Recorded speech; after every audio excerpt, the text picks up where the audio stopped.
সর্বশেষ যে লোকটা জান্নাতে যাবে তাকে আল্লাহ তাআলা জাহান্নামের আগুনে পোড়াতে পোড়াতে ছাই বানিয়ে ফেলবে। আল্লাহ বলবেন, জিব্রাইল যাও একটু দেখো, একটা মাত্র সেজদা দিয়েছে আমাকে, এরকম কাউরে পাওয়া যায় কিনা। বাটি চালান দিয়ে দেখো পাওয়া যায় কিনা। খুঁজে খুঁজে কাউরে পাবে না। আল্লাহ বললেন আবার দেখো, খুঁজে খুঁজে একজনকে পাবে, সামান্য ইমানের ছিটে ফোঁটা তার অন্তরে ছিল। আল্লাহ বলবেন যেহেতু ছিটে ফোঁটা আছে, অনেক মায়ের খাইছে, ওকে বের করে জাহান্নাম থেকে বের করে একটা নির্ধারিত দূরত্বে রেখে দাও। রেখে দেয়া হবে, কিন্তু জাহান্নামের আগুনের লেলিহান শিখাতে তার গা ঝলসে যাবে। সে আল্লাহর ডেকে বলবে, মাবুদ তোমার কাছে আমি কিছু চাই না, জাহান্নাম থেকে তুমি আমাকে বের করেছো, জীবন নদীর পানি তুমি আমার গায়ের মধ্যে ঢেলে দিয়েছো, আমি আবার সজীবতা ফিরে পেয়েছি। আমি তোমার কাছে জান্নাত চাই না, শুধু নিরাপদ একটা দূরত্বে আমাকে রেখে আসো, যাতে জাহান্নামের আগুন আমারে কষ্ট দিতে না পারে। আল্লাহ আমি কিন্তু তোমার কাছে জান্নাত চাই না। কি চাই না? জান্নাত চাই না, কিন্তু জাহান্নামের আগুন আমারে কষ্ট দিচ্ছে, এতটা দূরত্বে রাখো যাতে জাহান্নামের আগুন আমার গায়ে না লাগে।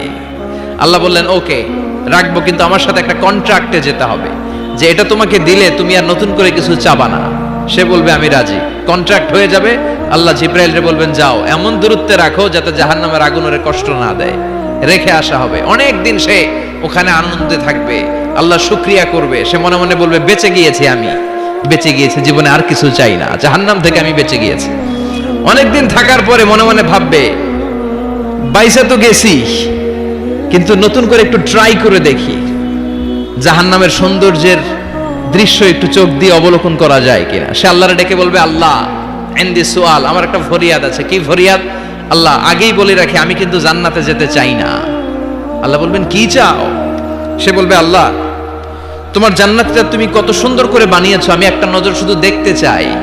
জান্নাতের দরজার সামনে নিয়ে যদি আমারে বসিয়ে রাখো, দ্যাটস ইনাফ, আর কিছু চাই না, শুধু জান্নাতের দরজার সামনে। আল্লাহ বললেন তুই না ওয়াদা করেছিস, তুই না চুক্তি করেছিস। সে বলবে আল্লাহ আমারে হতভাগা বানাইয়া তোমার কি লাভ? সুবহানাল্লাহ পড়েন।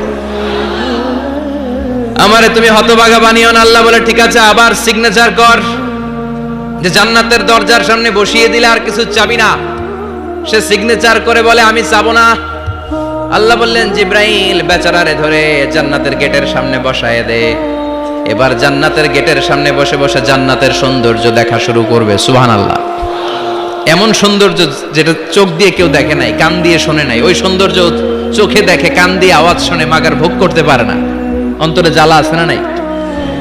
এয়ার কন্ডিশনের রুমে ঢুকতে না পারলেও, এয়ার কন্ডিশনের রুমের দরজার বাইরে দাঁড়ালো, এয়ার কন্ডিশনের রুমের একটা ঠান্ডা বাতাস গায়ে লাগে না? কথা বলেন।